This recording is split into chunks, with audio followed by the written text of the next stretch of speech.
क्या एक साधारण कार ब्लास्ट इतना भयावह हो सकता है कि 10 लोगों की जान चली जाए?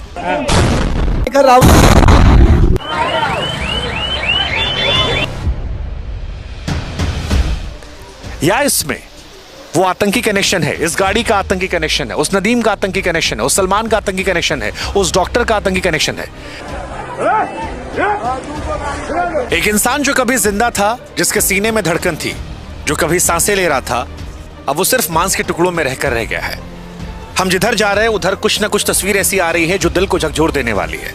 और बार बार ये तस्वीरें जब हम देखते हैं, ये टुकड़े हम देखते हैं, तो मन में ये सवाल आता है, क्या ये सिर्फ एक साधारण कार दुर्घटना थी? लाल किले को इसलिए चुना गया क्योंकि लाल किला एक ऐसी जगह है जहां पर भीड़ भाड़ ज्यादा होती है। क्या ये फिदाइन हमला था जिसमें अंदर बैठे हुए लोगों ने खुद को उड़ा लिया, या फिर ये उस इजरायली एम्बेसी के बाहर जो घटना हुई थी जिसमें बम लगा दिया गया था, उस मॉडल पर घटित हुई घटना थी? 9 डॉग मारे गए हैं, अंदर बोला गया था कि 5 डॉग हैं। अभी क्या है ना, इंसान को ले गए, उनका ट्रीटमेंट हो जाएगा, बट डॉग छुप जाएंगे। यहाँ 10 लोग मरे, 2 मिनट आपने बात नहीं करी, आपने कुत्ते बिल्लियों की बात कर ली। आप लोग 150 करोड़ में 50 करोड़ बेवकूफ का ध्यान आप लोग रखो। और सरकार सबका ध्यान रखे। बेवकूफ लोग।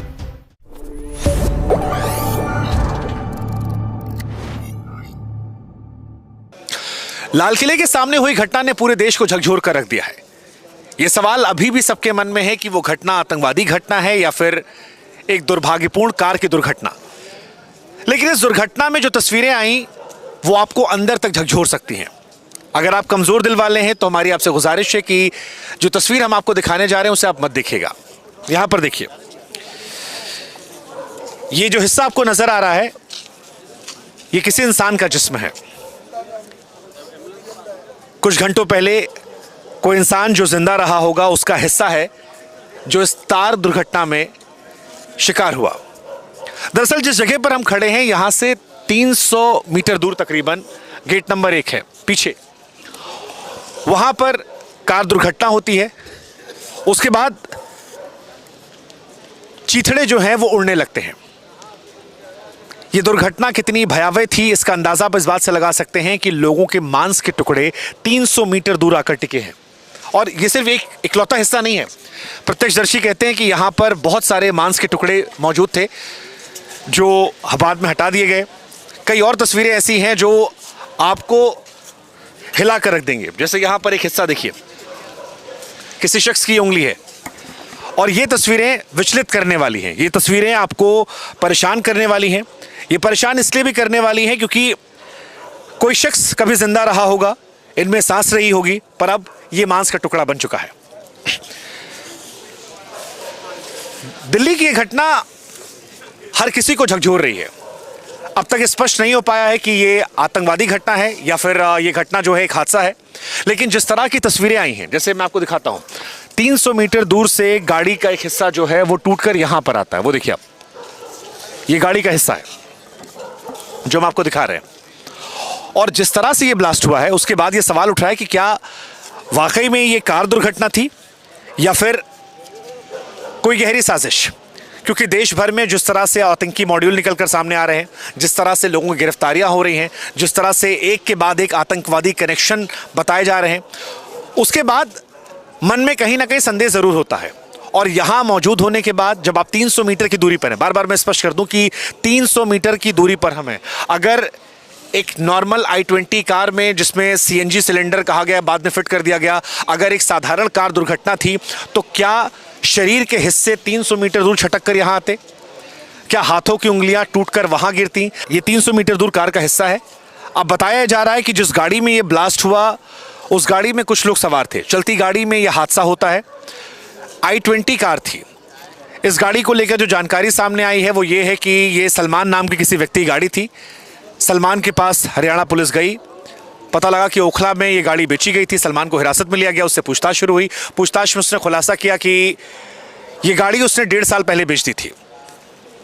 फिर जब कड़ियां जोड़ी गई तो पता लगा कि ये गाड़ी नदीम नाम के किसी शख्स को बेची गई थी। नदीम के बारे में जो जानकारी निकल कर आई है वो ये है कि नदीम फरीदाबाद में भी था, लेकिन मूल रूप से वो पुलवामा का रहने वाला था। पुलवामा का नाम आते ही आपको आपके जहन में RDX याद आता है, वो आतंकवादी घटना आती है जिसने देश को झकझोर कर रख दिया था। वो घटना जिसको लेकर आज भी कई सारे सवाल जिंदा है। पुलवामा का कनेक्शन क्या आतंकवादी कनेक्शन है या ये महज एक कोइंसिडेंस है, ये अपने आप में एक सवाल है। लेकिन यहाँ मौजूद लोग बार बार ये सवाल पूछते हैं कि क्या सीएनजी कार घटना इतनी बड़ी हो सकती है कि 300 मीटर दूर तक ये परखच्चा पड़ा रहे? क्या ये केवल इत्तेफाक है कि फरीदाबाद के अंदर ही आईडी मिलता है और उसी फरीदाबाद में वो तारिक मिलता है जिसका कनेक्शन इस गाड़ी से होता है जो मूल रूप से पुलवामा का रहने वाला है, या फिर फरीदाबाद में वो गिरफ्तारी का तारिक से कोई कनेक्शन है? वो जो कार्रवाई गुजरात एटीएस ने की थी उसका कनेक्शन है? वो पिछले 3-4 दिनों में जो कार्रवाइयाँ हुई हैं क्या उनका कोई कनेक्शन है? ये सवाल बड़ा महत्वपूर्ण हो चला है और इसी सवाल को लेकर जांच जारी है। आतंकवादी कनेक्शन की थ्योरी पर जोर इसलिए भी दिया जा रहा है क्योंकि लाल किले की इस घटना के तुरंत बाद एक थ्योरी चल रही थी कि ये सीएनजी कार में हुई घटना है। दूसरी थ्योरी जो थी वो आतंकवादी कनेक्शन को लेकर थी। लेकिन आतंकी कनेक्शन को लेकर जोर इसलिए बार बार जा रहा है क्योंकि जब अमित शाह यहां पहुंचे तो अमित शाह देश के गृह मंत्री होकर उन्होंने 2 बातें बड़ी स्पष्ट तौर पर कही। एक कि 8 से अधिक लोगों की मौत हुई है और दूसरी बात कि हर एंगल से जांच जारी है।